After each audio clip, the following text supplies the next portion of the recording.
June 3, 1945, a line of German women prisoners stopped at the door of a mess hall outside Hattiesburg, Mississippi, because the smell made no sense. They had expected punishment food, thin soup, stale bread, maybe coffee so weak it looked ashamed of itself. Instead, the American cook lifted a black iron skillet from the oven, and the room filled with butter, smoke, and something warm and yellow, cornbread. One of the women stared at it and laughed. "In Germany," she whispered, "we feed that to pigs." The joke moved down the line like a match in dry grass. Pig bread, American pig bread. Then one prisoner, a trained baker named Marta Reiss, watched an American guard tear off a piece, butter it, and eat it from his own plate, not as punishment, not as a trick, as if it belonged there. That was the first crack, because the women had been told America was soft, foolish, wasteful, and weak. But the first thing America placed in front of them was not a speech. It was a meal so ordinary the guards barely noticed it. And inside that yellow bread was a question none of the prisoners wanted to answer. What if the enemy had not been lying about its strength? What if the thing they mocked as animal feed was actually proof of a world their propaganda had never prepared them to see? The compound sat behind wire and guard towers, but it did not look like the prison camp the women had imagined. There were whitewashed barracks, muddy footpaths, a laundry line, a canteen window, and a mess hall that steamed before dawn. The women had come through Europe in defeat. Some had worked as telephone operators, clerks, factory supervisors, nurses' aides, or cooks attached to German military offices. They arrived carrying the same exhausted pride. Their homes were rubble. Their letters came in fragments. Their country had collapsed. But pride was the one ration they could still afford. So when the first trays appeared, they protected that pride the only way they could. They laughed. The tray looked impossible. Fried chicken, beans, potatoes with gravy, cabbage slick with fat, and a square of yellow bread with a brown crust. To American eyes, it was plain camp food. To the German women, it looked like a mistake. Corn was not bread. Corn was for livestock. In the towns many of them knew, bread meant rye, wheat, sourdough. Dark loaves wrapped in paper, the weight of a bakery shelf at dawn. Cornmeal belonged in a bin near the animals. Marta Reiss knew bread better than most of them. Before the war, she had apprenticed in her uncle's bakery in Leipzig, where she learned to judge dough by the palm of her hand. A good loaf had tension. A good crust sang when it cooled. A careless baker could hide nothing. So when she looked at that yellow square, she did not just dislike it. She condemned it. Coarse meal, she said. No structure, no discipline. The women around her laughed harder. But hunger has a way of listening longer than pride does. Germany in 1945 was not a place of full plates. In ruined cities, bread rations had shrunk until slices were weighed like medicine. Flour was stretched with potatoes, barley, weeds, and whatever could be ground fine enough to disappear. Some families counted calories the way soldiers counted ammunition. And here in a Mississippi camp, prisoners were staring at food that many American farm families considered normal. That was the insult, not the bread itself. The normalness of it. The Americans did not serve cornbread to humiliate them. They served it because it was there, because cornfields ran across the South and Midwest in a scale Europe could barely imagine, because the United States harvested grain in numbers that sounded unreal to women who had stood in bread lines, because abundance in America could look plain.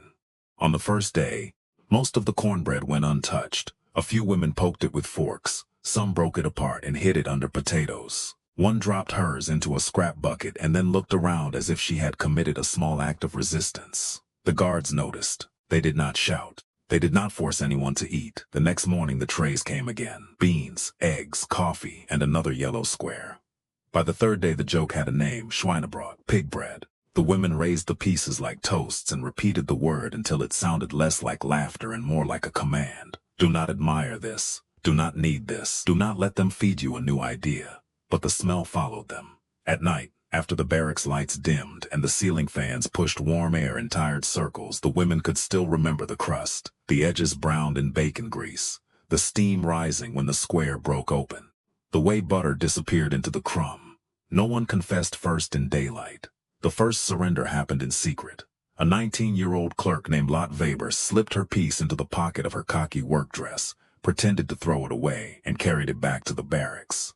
Later, while the others argued over letters from home, she sat on the edge of her bunk and took one bite, then another. Then she ate the rest. It was not what she expected. Dry at the edge, soft in the middle, sweet but not cake, rough but not filthy. Food, not animal feed. Food. The shame of wanting more was worse than the taste.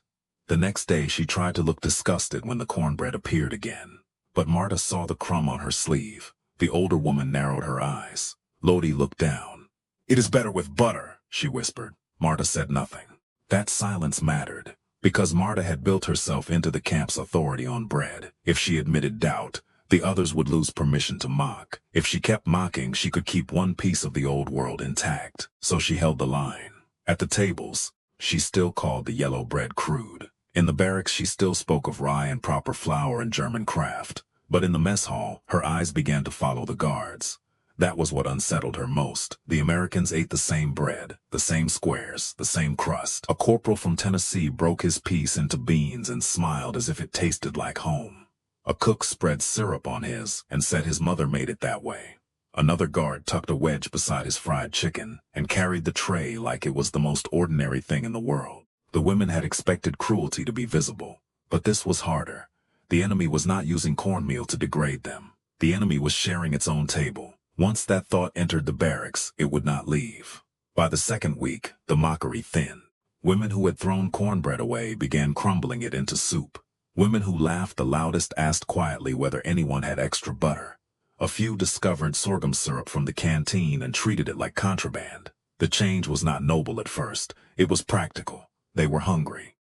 The bread filled the stomach. Then slowly, practicality became curiosity. And curiosity became humiliation of a different kind, because every bite proved their first judgment had been wrong. The turning point came on a humid morning when the head cook called Marta into the kitchen. Her name was Ruth Bell, a broad-shouldered sergeant with flour on her sleeves and a voice that could cut through steam. Marta thought she was being punished, for the jokes, for the wasted food, for the pride she had carried like a knife. Instead, Sergeant Bell pointed to the work table. "You were a baker," she said. "Then look properly before you judge." Marta did not answer. She only stepped inside. The kitchen struck her like a vision from another planet. Sacks of flour stood open. Cornmeal-filled bins. There were eggs stacked in flats, tins of baking powder, buttermilk in cold jugs, and sugar used with a casualness that felt almost obscene. In Leipzig, by the last months of the war, she had watched bakers stretch flour until bread became apology. Here, ingredients moved from shelf to bowl without ration cards, without whispers, without fear. Ruth Bell set a black iron skillet on the stove and let bacon grease melt across it. Then she mixed the batter. Cornmeal first, a little flour, salt, baking powder, eggs, buttermilk, nothing elegant, nothing hidden, but every motion had judgment in it. The thickness of the batter, the heat of the skillet, the quick pour before the grease smoked too hard, the sound when the batter hit iron.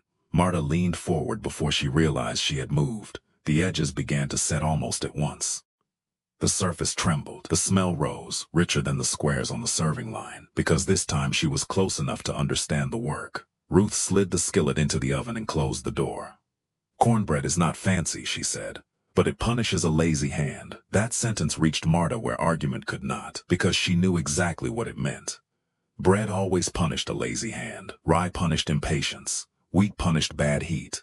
Sourdough punished arrogance. Maybe cornmeal did too. When the skillet came out, the crust was dark gold. Ruth turned it onto a board and cut one wedge. Steam opened from the center, butter softened across the top. She handed the plate to Marta. No speech, no lecture, just the bread. Marta held it too long. To eat it in the kitchen was to cross a border she could not uncross, but the smell had already crossed it for her. She broke off a corner and placed it on her tongue. The crust was crisp, the center was tender. The grain was coarse, yes, but alive. It did not pretend to be rye. It did not need to. Marta swallowed. Then she said the sentence that changed the camp. "It is not pig food." Ruth Bell wiped her hands on her apron. Never was. When Marta returned to the barracks, the women surrounded her. They wanted outrage. They wanted a story of insult. They wanted proof that their pride had been right. Instead, Marta sat on her bunk and looked at her hands. "It is bread," she said. No one spoke. She added, "Not our bread, but bread." That was the dangerous part. Not praise, recognition. Because once they admitted cornbread was bread, they had to admit the Americans possessed a food culture that was not simply a joke. Different was no longer the same as inferior. Coarse was no longer the same as crude, and abundance was no longer the same as weakness. After that, the kitchen became a place of quiet negotiations. Marta was allowed to help twice a week. At first, the arrangement was practical. She knew dough, she could work fast, the camp needed hands. But both sides understood something else was happening. Ruth Bell taught her the timing of a hot skillet. Marta taught Ruth how rye should rest overnight. Ruth showed her how Southerners ate cornbread with beans, greens, chicken, milk, honey, molasses, or nothing at all. Marta showed her how caraway changed a loaf after the first day. They did not become friends quickly. War did not dissolve because two women stood at the same table. There were words neither knew how to say. There were losses neither had earned the right to ask about. But in the kitchen, grief had work to do. Measure, stir, fold, wait. That summer the camp ovens began producing two kinds of bread: cornbread in black skillets, rye loaves on sheet pans. Some mornings the smell of caraway moved through the mess hall and made German women turn their faces away before anyone saw them cry. Other mornings the smell of corn and butter rose so strongly that even the proudest among them reached for their squares without joking. Then Marta began experimenting, not because she wanted to make peace, at least not in words. She did it because bakers cannot leave ingredients alone. She mixed a little rye flour into cornmeal, then a little cornmeal into rye sponge. The first attempts failed. One loaf broke like brick, another collapsed in the center. A third tasted like two countries arguing in the same pan. Ruth Bell laughed so hard she had to sit down. Marta almost smiled. Then one afternoon the hybrid worked. The loaf had the sour depth of rye, the yellow warmth of corn, and a crust that cracked under the knife. The German prisoners tasted it first, then the American cooks. Then a guard carried a piece to the gatehouse. By evening, men who had never said Marta's name were asking whether there would be more. No order had created that moment. No government program. No speech about democracy or guilt. Just a loaf that belonged fully to neither side. And because it belonged to neither side, both could claim it for a minute without surrendering everything else. Outside the wire, the same slow change was beginning in the fields. By late summer, work crews were driven out past the camp roads into the Mississippi countryside. America still needed labor. Men were overseas or newly returned or buried in places their families could barely pronounce. Cotton had to be picked. Corn had to be gathered. Fences had to be repaired. The German women rode in trucks under guard, their boots dusty, their eyes fixed on the fields. The countryside unsettled them in a new way. Corn rose higher than their shoulders. Cotton spread white across the rows. Farmhouses sat under trees, with children watching from porches and dogs barking at the convoy. The land looked too generous, as if the soil itself had not heard there had been a world war. But abundance did not mean forgiveness. Some farmers would not look at the prisoners. One woman turned her back when they passed. Another told her son not to speak to them because his older brother had died in France. The prisoners understood the silence. They were not only women in work clothes, they were reminders. Every accent carried a uniform behind it. Every German word had to pass through the shadow of the war. So they worked, they bent over rows, they hauled crates, they carried water. They learned that American suspicion could be quiet, but not always cruel, and once again bread moved where language failed. On one farm, Marta brought a small loaf wrapped in a clean cloth, the rye corn bread. She had no plan. At noon, the guards allowed the women to sit under a pecan tree. The farmer's wife came out with a bucket of water, but would not cross the yard. Her daughter did. A thin girl, 12 or 13, with bare feet and a ribbon coming loose in her hair. She stared at the prisoners with the blunt curiosity of a child who had been warned and had not yet decided what fear should look like. Marta tore off a piece of the loaf and held it out. The girl froze. So did everyone else. The guard's hand moved toward his belt. The farmer's wife called the girl's name, but the child stepped forward and took the bread. She smelled it first, then she tasted it. Her face changed, not dramatically. Not like a storybook, just enough. The suspicion did not vanish, but it loosened. The next week, the farmer's wife left sweet tea near the shade tree. No apology, no speech, only tea. And in that silence, the women understood something they had not understood on the first day. Meals could be smaller than forgiveness and still larger than hatred. By autumn, repatriation notices began arriving. The women should have been relieved. Some were. They folded letters with trembling hands. They counted the days. They whispered names of towns they had not seen since before the bombings. But going home meant returning to a country that no longer existed in the form they remembered. Berlin gutted. Dresden burned. Leipzig hungry. Hamburg broken. The American camp, with all its wire and humiliation, had also become the strangest place many of them had ever eaten enough. That truth was almost too painful to admit. Marta spent her last week in the kitchen. Ruth Bell gave her a small notebook with a cardboard cover. Inside were recipes written in two hands. Cornbread. Skillet cornbread with buttermilk. Cornbread with sorghum, rye sponge. Caraway loaf, rye cornbread. Marta traced the English words with her finger. She had arrived believing America had nothing to teach her about bread. Now she was leaving with proof that a loaf could carry more than flour. It could carry a correction. On her final morning, the mess hall was unusually quiet. The prisoners lined up with their trays. The cooks moved quickly as always, and at the end of the counter sat a pan of cornbread, cut into clean squares. Marta took one, not because she had to, because she wanted it. Lottie saw her and smiled. Then other women took theirs without hiding, without jokes, without raising them like weapons. The word Schweinebrot did not appear. The room had outgrown it.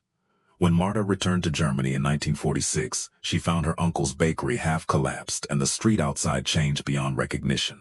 Her family had survived, but not whole. No one did, really. In those first years, flour was still scarce, heat was still precious, and customers came to the bakery with ration cards and hollow cheeks.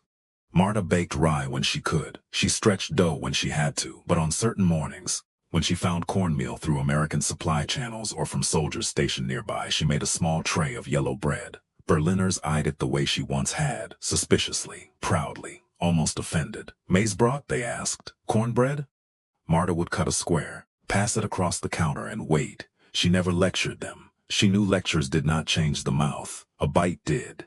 Years later, American soldiers in occupied Germany found their way to her shop. Some came because they heard there was a German baker making something like home. Some came because they smelled it before they saw the sign. They would buy rye for supper and cornbread for memory. Sometimes Marta told them where she had learned it. Sometimes she did not.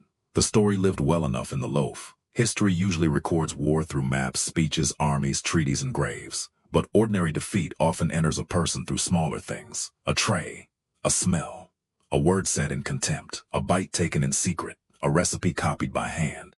For the German women behind that Mississippi wire, cornbread did not erase guilt, grief, or the ruin waiting across the ocean. It did not make enemies innocent. It did not make war gentle. But it did something quieter and more difficult. It exposed a lie they had carried inside themselves. America was not weak because it ate simply. America was not foolish because its abundance looked plain. And bread was not less human because it came from a grain they had once fed to pigs. The women had arrived with a map of the enemy drawn by propaganda. A yellow loaf burned a hole straight through it. In the end, the wire held their bodies. But the bread crossed first.